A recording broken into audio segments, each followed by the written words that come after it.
Hello folks, my name is Mike and welcome here to Bodine Farms. If you're new here, please hit that subscribe button if you get any value from our channel. Today I'd like to discuss the importance of local food to you and your family, as well as provide you with some information that makes it important to us. Let's also dive into a hot topic facing social media today. Let's get into it.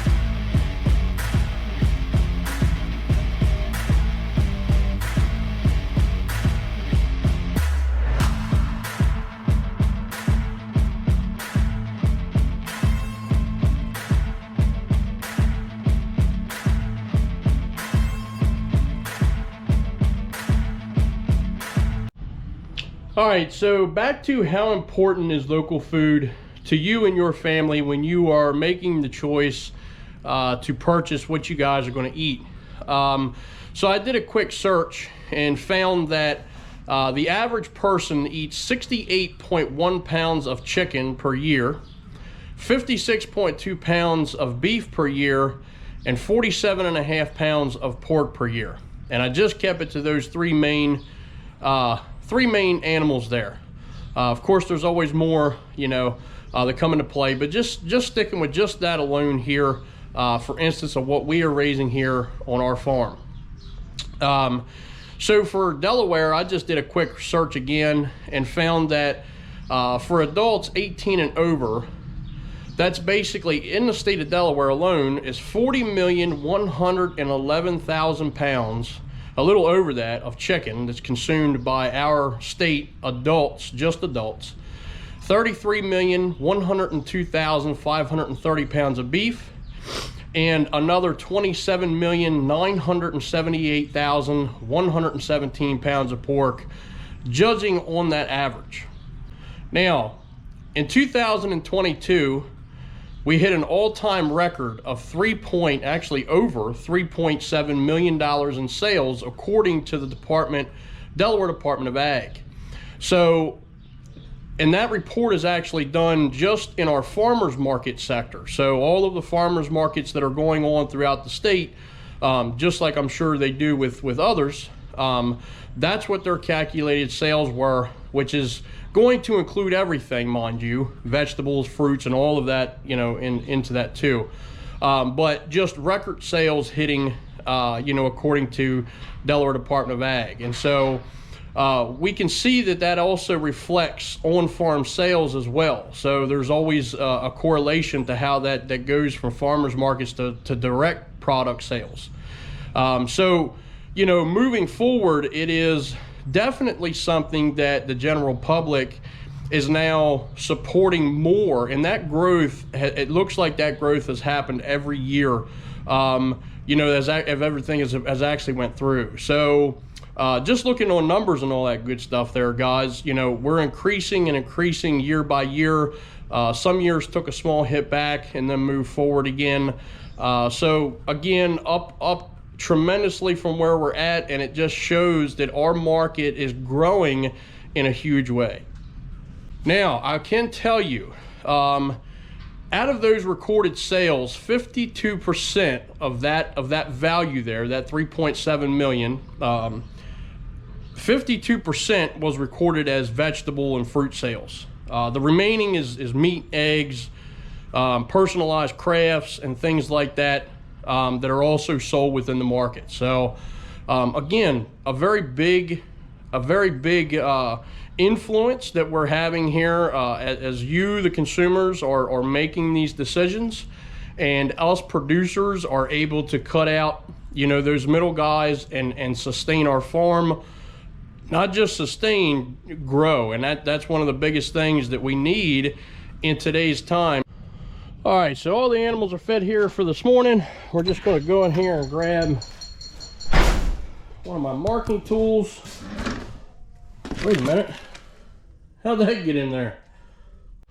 How about that? Good old pack of ground beef.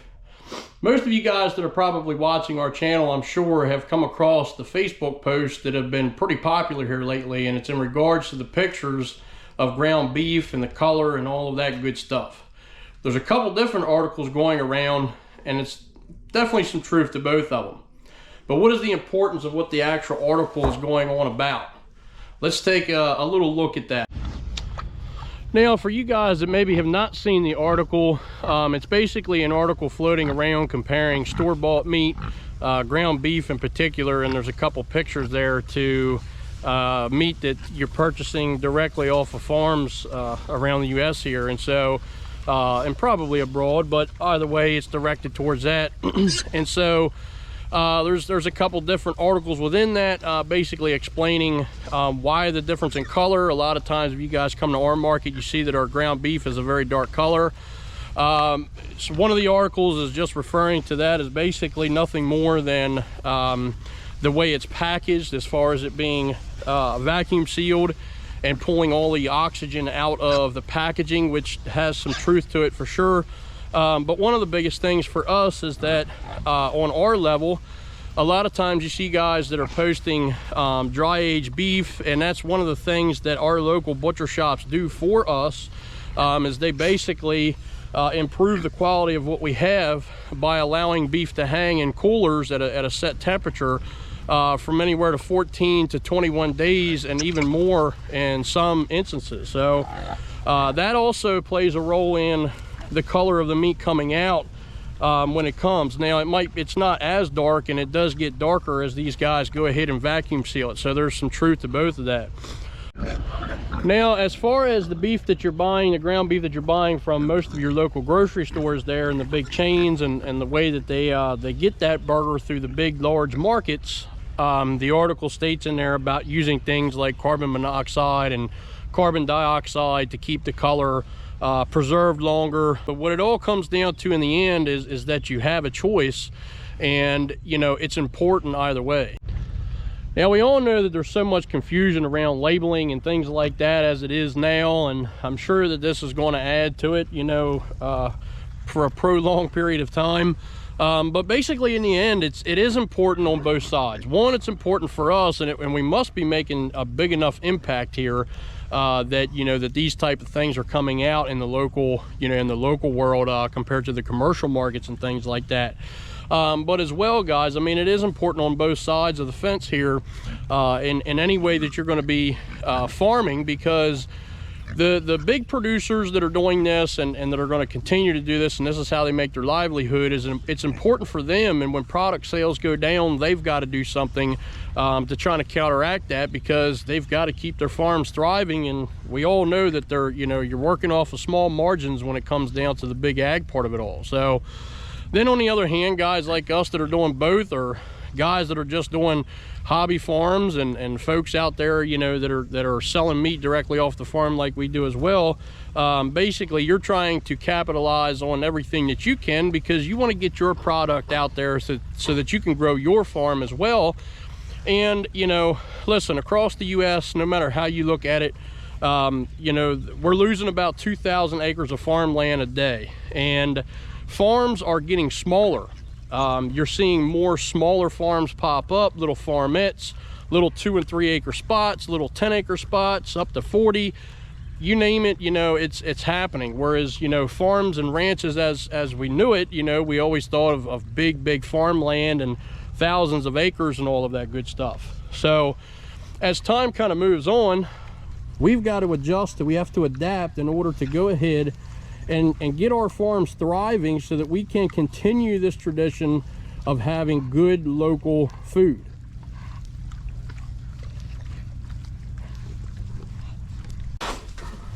Kim?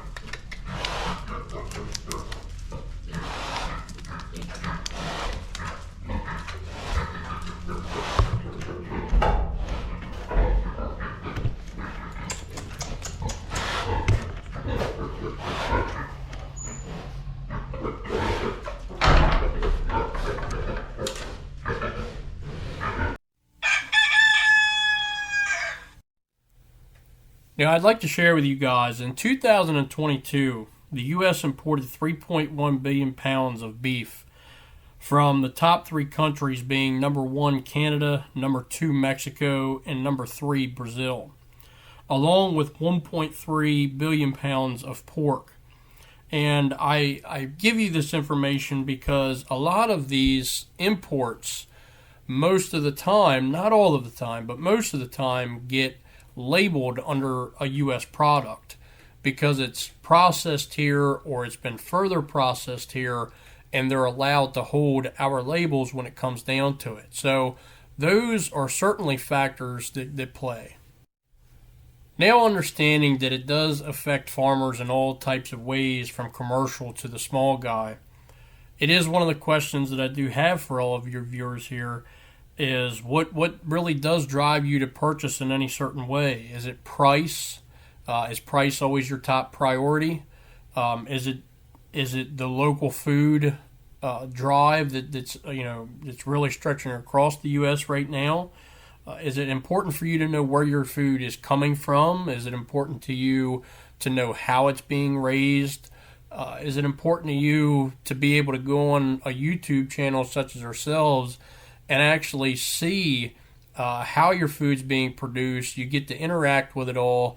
Are things like this, are they big deciding factors on how you guys actually purchase for your family and the food that you do choose to purchase? Now, for a lot of our customers that continue to shop with us and support our farm here, a lot of times what we find is that our customers can relate to us as farmers. They believe in our story. Probably one of the biggest things that kind of comes around it's just the building of trust. So a lot of questions that get asked that maybe they would never have answered anywhere else.